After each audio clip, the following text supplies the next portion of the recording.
Сәлем жас түлек, менің арнама қош келдің. Бүгінгі видеода мен ұбт дайындығына арналған құпиялармен бөлісетін боламын. Және видеоны соңына дейін қарауды ұсынамын. Себебі видео соңында мен ұбт-ға телефон арқылы қалай дайындалдым, яғни телефонға арналған құрылғылармен бөлісетін боламын. Кеттік! Және ең бастысы, ұбт-ға дайындықты сіз 10 сыныптан бастадыңыз, ең идеальный вариант айтайық. 10 сыныптан бірінші қыркүйектен бастадыңыз. Себебі сол кезден бастап сізде сол нәрсе миыңызда жүреді. Күнде сіздің уайымыңыз ұбт болады. Егер де уайымыңыз ұбт болмаса, онда что-то здесь не так. Сондықтан күнде ұбт-ға дайындалыңыздар. Айтатыным, ол күнде 2 сағаттан жарты күннен емес, тіпті бір сөйлемді оқысаңыздар да, регулярно, күнде өзіңіздің миыңызға ақпараттарды жүктеңіз, салып отырыңыз. Аз да болса да күнде дайындалыңыздар. ұбт-ға дайындықты созбаған артық. Созбаңыздар. Бүгіннен бастап дайындалыңыздар. Себебі сіз дәл қазіргі сәтте TikTok-та ақтарсаңыздар, немесе пайдасыз іспен айналсаңыздар, сіз мақсат еткен грантты басқалар соған жетуге тырысып жатыр. Яғни тест жаттап жатыр, немесе кітаптар оқып жатыр. Учись, когда спят другие сияқты, сіз басқалар демалып жатқанда сіз оқыңыз, тест жаттаңыз, ұбт-ға дайындалыңыз. Сондықтан созбаңыз, бүгіннен бастап дәл қазіргі сәтте осы видеоны көре сала бірден дайындыққа кірісіңіз. Кез келген жағдайда қасыңызда кішкентай кітапша болсын, немесе тестик болсын, немесе телефоныңызда берілген сұрақтар болсын. Бос отырсаңыз, міндетті түрде ұбт-ға дайындалыңыз. Себебі әрбір минут сіз үшін маңызды болу керек. Сіздерге айтарым, оқу сауаттылығына немқұрайлы қарамаңыздар. Себебі грантқа ұсыныс тастағанда әрбір 1 балл болсын, кез келген балл маңызды. Ал оқу сауаттылығы сіз үшін үлкен мүмкіндік өзіңіздің баллыңызды көбейтіп алуға. Сондықтан әрбір пробны тапсырғанда 20-дан 20 алуға тырысыңыздар. Енді пробный демекші, пробныйды міндетті түрде тапсырыңыздар. Қаңтарда болсын, наурызда болсын, ол үлкен мүмкіндік. Сіз ақшаны төлейсіз, бірақ сіз сол ақшамен қоса үлкен тәжірибе жинайсыз. Сіз сол атмосфераға бөлініп көресіз, көп деген сұрақтарға дайындықты бастайсыз. Міндетті түрде қатысыңыздар қаңтар, наурыз айына. Қаңтар мен наурыз айынан бөлек сіз өзіңіздің сыныбыңызбен бірге пробный тапсыра аласыз. Яғни сіздер пробникті заказ істейсіздер және барлықтарыңыз сондай тестті тапсыра аласыздар.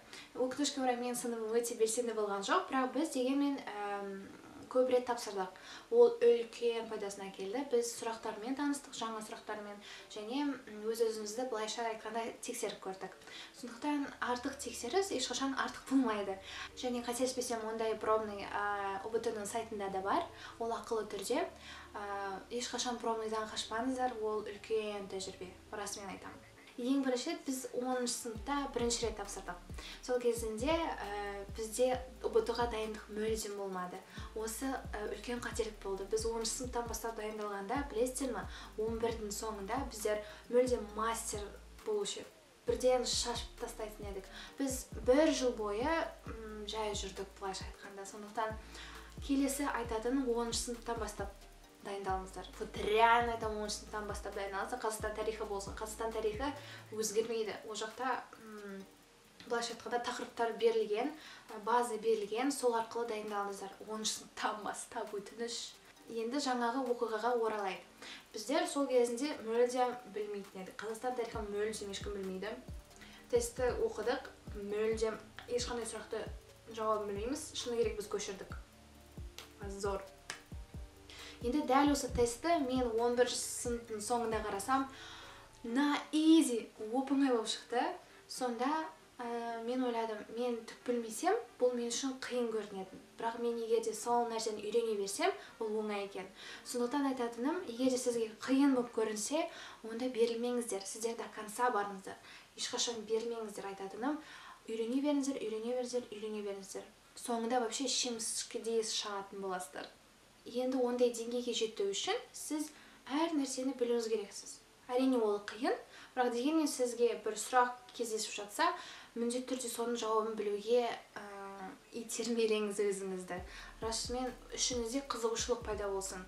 Осы сұрақтың жауабы қандай екен? Жоқ, анау ше, мынау жылы қандай болды? Сөйтіп тереңнен үйрене беріңіздер. Сол тереңді үйрене берсеңіздер, бүйтіп деңгейіңіз көтеріледі. Сондықтан кез келген сұраққа тіреліп, ішіңізде қызығушылық пайда болсын. Және осы ұбт-ға дайындығымның көптен көп үлесін алған ол менің сыныбыммен дайындық. Біздер сабақтан соң магазинге барып, тамақты алып келіп, сыныпқа жеп алып, тесттерді фук етіп шығарушы едік. Ол үлкен пайдасын тигізді. Біздер тіпті кез келген Қазақстан тарихынан бірқандай сақтарды аламыз, сол жайлы бір-бірімізге сұрақ жауап етіп, ассоциациямен көбінесе жаттаған дұрыс. Сол арқылы біздер өте көп білім алдық, шыны керек. Сондықтан сыныппен дайындалған намного лучше. Солай уақытты күшті өткізесіздер және пайдалы өткізесіздер. Ол ең бастысы. Енді көп адам болғандықтан сіздер сұрақтарға кейбіреулерден көп жауап бересіз, кейбіреулерден аз жауап бересіз. Осындай жағдайда ешкіммен өзіңізді салыстырмаңыздар. Өзіңізге мақсат қоя біліңіз. Әрбір адамның өзіндік жолы болады, өзінің мақсаты болады. Сондықтан осы жолда сіз басқалармен салыстырмаңыз. Сіз барсыз және сіздің мақсатыңыз бар. Болды, басқалар жоқ. Енді ең маңызды нәрсе ол кітап. Айтатыным, әрбір жас түлектің алтын қорында тұрған кітап ол Жұбанышев. Жұбанышев міндетті түрде сатып алыңыздар. Мен бұны 900 теңгеге ме, 1000 теңгеге ме сатып алдым, өкінбеймін. Кез келген грант алысы келетін жас түлекте осы болу керек. Түсінікті? Must have. Осылай мен ішімнен 10 құпияны айтып шығыппын. Енді құрылғыларға көшейік. Ең бірінші ол тарих дейтін құрылғы. Күнде дайындалатын едім. Сол бойы мен 20-да 20 алмадым осыдан. Ең жақсысы бұл жақта қатемен жұмыс бар, соңында жауаптарын көрсетеді. Бірақ байқағаным кейбір сұрақтарында қате бар, бірақ бәрінде емес. Ол өте жиі кездесетін нәрсе. Сондықтан осы құрылғыны қазірден бастап өзіне жүктеп ал. Ең бастысы ол жақта тақырыптармен. Келесі ол ВК-дағы группалар. Не таптыңыз, соған подписать ете беріңіздер. ұбт академиясы, ұбт 140+ болсын, бәріне тіркеле беріңіздер. Себебі соның ішінде тесттер болады, есептер болады. Жалпы тегін ақпарат. Неге соны пайдаланбасқа? Ең әлем бойынша қолданатын осы интервалдармен жаттау. Соны ұбт академиясы қолға алған. Және егерде ссылкасын тапсам, міндетті түрде астына қойып қоямын, бірақ міндетті түрде соны іздеп көріңіздер. Мен оны өкінішке орай ұбт-ға 1 ай қалғанда ғана таптым. Егерде соны 10-та тапсам, ал сіз уже таптыңыз, представляете? Тапсаңыздар, соңында оп-оңай болады. Себебі ол жақта бәрі нәрсе қамтылған десек болады. Және ең бастысы интервалдармен жаттау. Күшті, топ, самая вышка. Репетиторға барыңыздар және сол жағдайда дұрыс пайдаланыңыздар. Басқа түлектерден сұраңыздар. Әрбір қалада өзінің дайындалатын курстар болады. Соған қатысыңыздар. Және ақшаны аямаңыздар. 2000 теңге болсын. Себебі соны кетірген артық, чем 4 жыл бойы сіз ақылы түрде оқысаңыз. Сондықтан ата-анаңызды да ойлаңыздар. Өзіңіздің арқаңызда сондай үлкен жүк, яғни отбасыңыздың жағдайы деген нәрсе бар. Әрине, әркімнің жағдайы әртүрлі, бірақ дегенмен де грантқа түстім деген өте керемет нәрсе. ұбт-ны бүйтіп үлкен сынақ деп қарамаңыздар. Ол сіздерге өмір сыйлап жатқан үлкен мүмкіндік. Сіз сол арқылы өзіңіздің қалаған мамандығыңызға оқып, өзіңіздің маманыңызды ата аласыздар. Сонымен бизнес аша аласыздар, ақша таба аласыздар. Сондықтан осындай үлкен мүмкіндікті жіберіп едіңіздер. Негізі бұл жағдайда айтатын нәрсе көп. Біреудің грантын алмаңыздар. Өзіңіздің грантыңызды алыңыз. Болды. Все. Қалайсың ба? Барасың.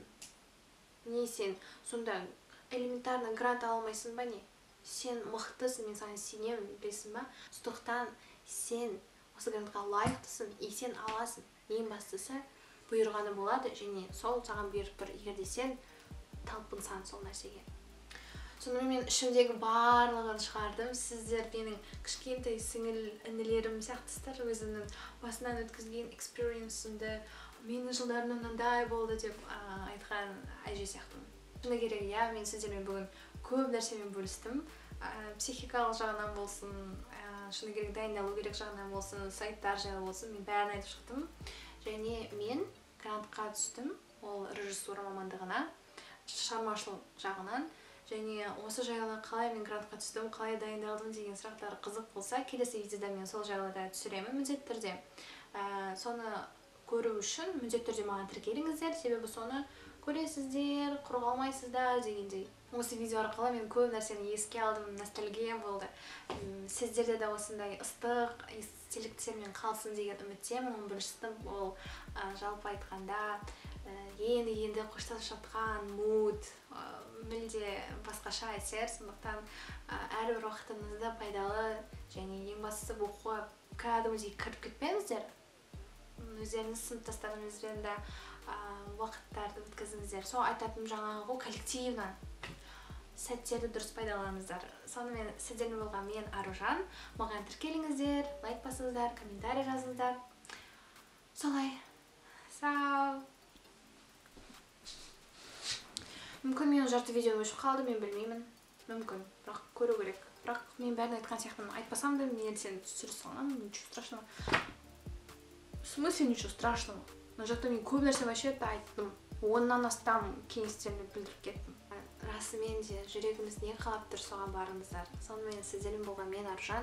Деп мен уже 1000 рет айтып, себебі мен көп нәрсені айтып көріп, сау болыңыздар деймін да, деді содан қайта бастаймын. Сау болыңыздар деді, деді қайта бастаймын. О, боже.